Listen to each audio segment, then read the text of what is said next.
Hi, I am pretty excited to release my Cozy Buffalo Plaid pattern tomorrow, January 6th, 2021. And just wanted to talk about it a little bit here. And this is a go-to video to also catch some tips along the way while you're knitting it. So this is the original one that I made, the true Buffalo Plaid color with the black and the, well, it's gray and red, but I used a dark, like burgundy color called Claret. This is all Lion brand yarn. That's my go-to yarn for super bulky knits. So anyway, I wrote up this pattern for this original style. Plus I wanted to also inspire people to come up with their own color work combos. It's really fun to go into different color combos, and a great way to find some inspirations to go Google tartan versus plaid versus check. This is kind of a buffalo check pattern as well. There's a lot of perspectives, understandings about what all those mean, but anyway, I'm just going to go with plaid for that sake of keeping it simple. So anyway, this is an adult size beanie.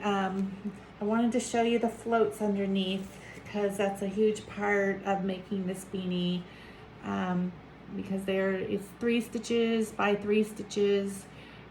So you're gonna have these floats the whole way along, which makes it a little bit thicker, but in my opinion, it makes it really cozy and warm. So I'm gonna give you guys some tips on how to do these floats. So anyway, I'm currently working on one with some green in it, and I chose charcoal, gray marble, and kale from Lion brand yarn here. So and if you're following the pattern, I try to keep it as simple as possible, but honestly, just because there are so many options, it's up to you how you want to know what your colors, 3 colors are. I call them C1, C2, C3. So for the sake of this beanie here, the charcoal is going to be my C1. And I decided when I got to the end of the brim here I wanted to make the green go up vertically. So I changed C1 and C2 to make C1 the kale and C2 the charcoal. And I'm going to keep with that for the rest of the beanie here. So as you can see, the inside floats are loose. I describe making them loose because you don't want them too tight. If you notice, if you look closely, I've stretched it out a long way, but it does kind of make this ripple effect because of the color changes. So I like to stretch it out along the way. And that is, that goes back to keeping the floats pretty loose here. You don't want them dragging, but you don't want them tight because it'll squunch it together and make your beanie too tight.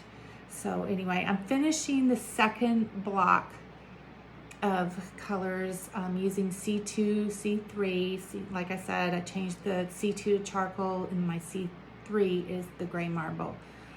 So I'm going to finish that here with the gray marble. Another important part of this pattern is to designate for each row which strand of yarn you want to keep in the front and which one in the back. I like to keep the first one, C1 in the front, C2 behind. When I go to C2 through C3, C2 is front, C3 behind. That way, since you're working with 3 skeins of yarn, you want to keep them as straight as possible. They'll get jumbled, tangled, whatever. I've been there, done that, and believe me, it's no fun sitting there unwinding them off from each other. It can make a real mess. So just while you're knitting along here, keep that in mind as you go. So I'm finishing C3 here, which is my strand behind my C2, and there's that float right there. I'm going to keep it somewhat loose. If it feels a little bit tight, I'll pull it out a little bit. So I'm going to finish that. And now I'm back at the beginning of my round. So I finished C2, C3, and I'm going to go back to C1, C2, which is the kale and then the charcoal. Another little thing here is because I haven't used the kale for three rows, it's sitting down here from the first block. So what I've done is the row before this, I took these two and I just twisted them once to hold it in place. Now this does twist the yarn skeins up once, but if you only do it a couple times in the pattern here, that's really not a big deal. So that's where I catch that one that comes up from the block before. So I'm going to start back with the C1 here, which is the kale. And as you can see, it comes up a little bit, but it works okay because I caught that with my other strand of yarn. So I'm just going to knit along here, 3 of those.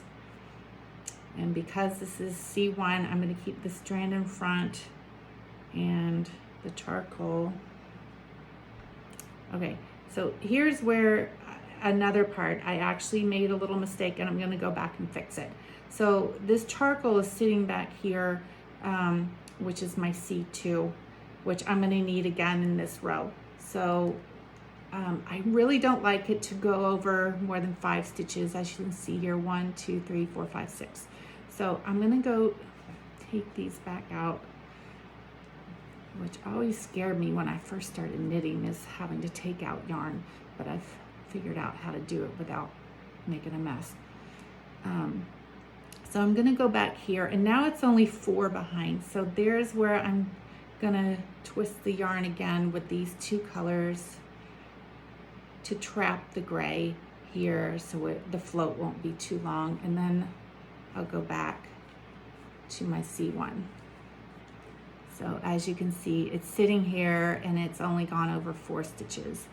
And then I'll pick that up with the charcoal behind.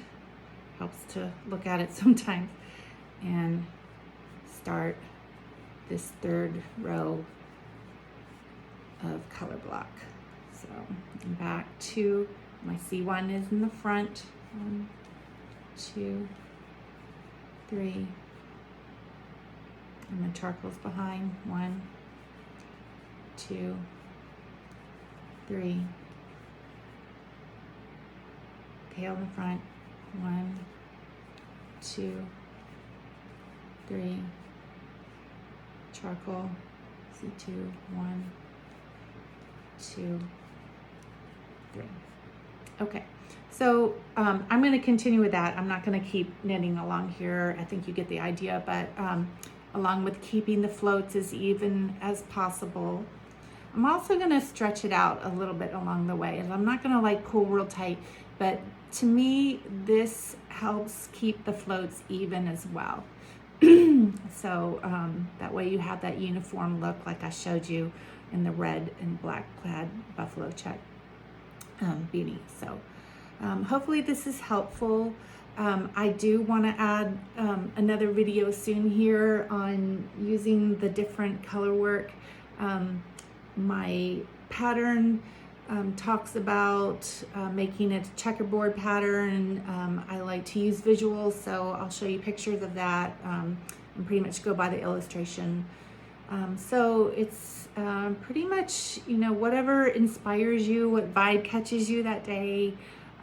It's really fun to change the colors here.